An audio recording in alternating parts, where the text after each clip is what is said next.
Hello everyone, my self Ajit Singh. आज मैं आप सभी के सामने एक बहुत ही इंटरेस्टिंग स्टोरी लेकर के आया हूँ और ये स्टोरी काफ़ी महत्वपूर्ण है। और ये जो स्टोरी है ये आपको समाज में रहने वाले असामाजिक तत्व के लोगों पर बेस्ड है। तो दोस्तों, सबसे पहले मैं चाहूँगा आप मेरे इस चैनल को लाइक, शेयर और सब्सक्राइब करना ना भूलें और साथ ही साथ बेल आइकन पे ज़रूर प्रेस करें, क्योंकि दोस्तों मैं आप लोगों के सामने इस तरह के बहुत सारे वीडियोस लेके और भी आता रहूँगा। और चूँकि देखिए, ये जो मैं वीडियो बना रहा हूँ ये समाज के डेवलपमेंट, समाज के विकास पे बेस्ड है। और मेरा मानना है कि कोई भी अच्छी चीज़ जिससे हमारे समाज में कुछ बदलाव आए तो उसे फैलाना, उसे प्रसारित करना हमारा कर्तव्य बन जाता है। तो मैं तो एक कदम आगे बढ़ चुका हूँ समाज के विकास के लिए। मैं उम्मीद करता हूँ कि आप सभी भी मुझे जो है इसमें जो है आप लोग सहयोग प्रदान करेंगे। सो दोस्तों, मैं स्टार्ट करना चाहूँगा उस स्टोरी को। और देखिए, ये जो स्टोरी है मैंने एक बहुत ही साधारण व्यक्ति के मुँह से सुना था। उन्होंने मुझे बताया था एक दिन, और वो स्टोरी जो है मैं आपके सामने रखना चाहता हूँ। एक गांव में एक गरीब व्यक्ति रहा करता था और उसका एक मित्र था जो पड़ोस के गांव में रहा करता था, लेकिन वो जो है थोड़ा अमीर था। और उस व्यक्ति के गांव में और जितने भी लोग रहते थे वो सारे धनवान थे, सुखी थे, समृद्ध थे। वो व्यक्ति बहुत कोशिश करता था कि मैं भी किसी तरह से अमीर बन जाऊं, मैं भी किसी तरह से अमीर बन जाऊं। एक दिन वो अपने मित्र के पास जाता है और बोलता है कि यार कोई तरकीब बताओ जिससे मैं अमीर बन जाऊं। उसका मित्र जो है वो बोलता है, ऐसा करो तुम भगवान शिव की पूजा करो। बोलता है, ऐसा है क्या? हाँ हाँ बिल्कुल, वो प्रसन्न हो जाएंगे और तुम उनसे वरदान मांग लेना। बोले ठीक है। वो उस दिन से भगवान शिव की जो है पूजा करना स्टार्ट कर देता है। धीरे धीरे काफी दिन गुजर जाते हैं और एक दिन जो है भगवान शिव जो है प्रसन्न हो जाते हैं। लेकिन चूंकि उसका दोस्त जो है उसको बोला रहता है कि जैसे ही भगवान प्रसन्न होंगे तुम एक बार मेरे पास जरूर आना।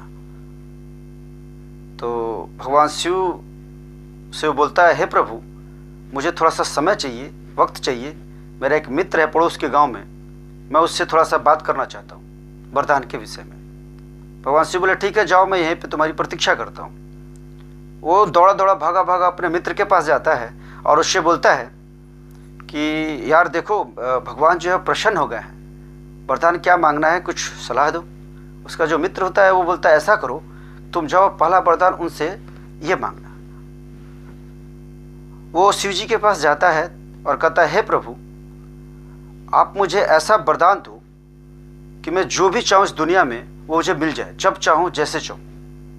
भगवान बोलते हैं, नहीं बेटा, ऐसा नहीं हो सकता है, ये वरदान तो मैं तुम्हें नहीं दे सकता, लेकिन हाँ, इसके एवज में मैं तुम्हें 3 वरदान दूंगा।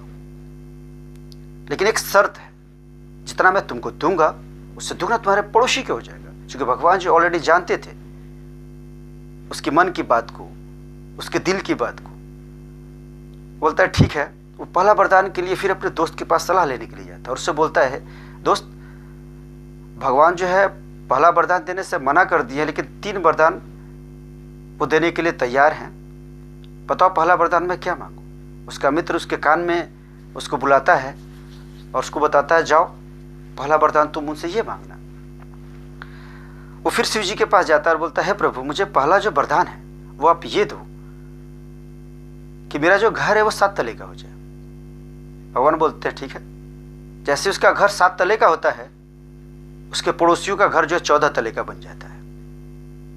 और जैसे जैसे उनका मकान ऊपर की ओर बढ़ता है उसके मन में तकलीफ पहुंचता है, वो मन ही मन काफी गुस्सा करता है। फिर दूसरे वरदान के लिए वो अपने दोस्त के पास सलाह लेने जाता है और उसके ऊपर वो काफी गुस्सा करता है और बोलता है कि तुम यार ऐसा कुछ वरदान आइडिया दो जिससे मुझे खुशी हो।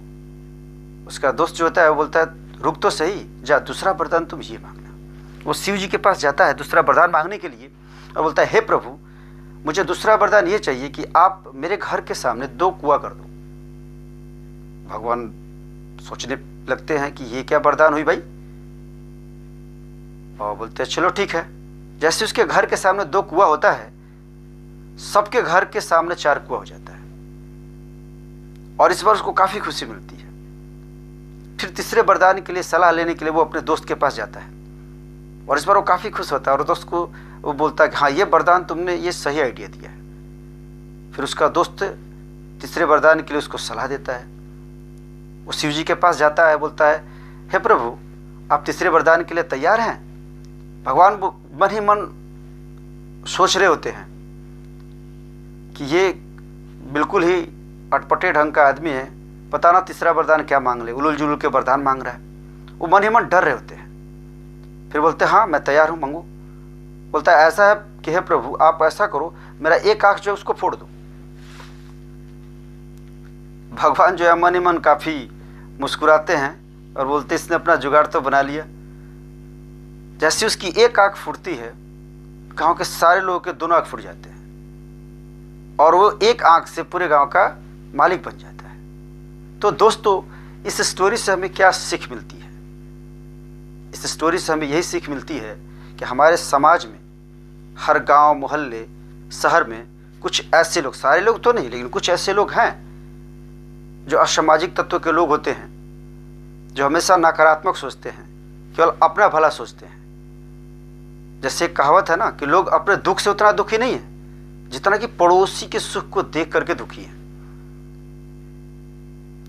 सो दोस्तों, हमें ऐसे लोगों से बच के रहना चाहिए और अपने काम पे 100% ध्यान देना चाहिए।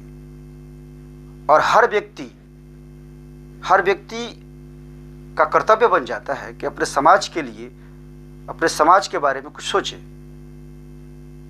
हम अगर अपने समाज में कुछ भी अच्छा करते हैं तो हमारे देश का विकास होता है, हमारे राज्य का विकास होता है, हमारे गांव मोहल्ले का विकास होता है।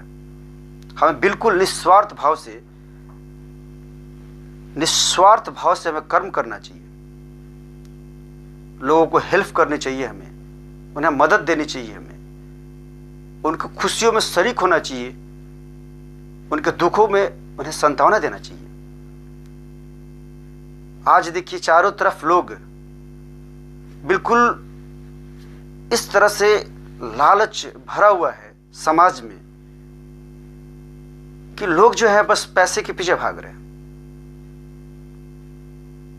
देखिए, महान व्यक्ति और अमीर व्यक्ति दोनों में अंतर होता है। आपने हमारे देश के मशहूर प्रधानमंत्री लाल बहादुर शास्त्री, उनके बारे में हम सभी जानते हैं। अपनी सैलरी से काम चलाते थे और साइकिल से हमेशा असेंबली जाया करते थे। इस तरह के बहुत सारे महान व्यक्ति हैं, जैसे आपको APJ Abdul Kalam, Abraham Lincoln, ऐसे बहुत सारे लोग हुए जिन्होंने देश की सेवा की है निस्वार्थ भाव से। देखिए, अमीर लोग फॉर्चून टाइम्स मैगजीन में आ सकते हैं, टॉप 100, टॉप 10 में, लेकिन महान नहीं बन सकते। तो मेरा मानना है हमें महानता की ओर एक कदम बढ़ाना चाहिए। देश और समाज के लिए, उसके विकास के लिए सोचना चाहिए, वो भी निस्वार्थ भाव से, और केवल कह देने भर से नहीं, हमें उसे मिलकर करना होगा। तो दोस्तों, और लास्ट में जाते जाते एक छोटी सी पंक्ति मेरे दिमाग में है जिसे मैं आप सबके सामने शेयर करना चाहूंगा। मेरे दर्द से अगर किसी को खुशी मिले तो मुझे खुशी होगी, लेकिन मेरी खुशी से, मेरी मुस्कुराहट से अगर किसी को दुख पहुंचे, ये मुझे मंजूर नहीं। ये बहुत ही मशहूर व्यक्ति चार्ली चैपलिन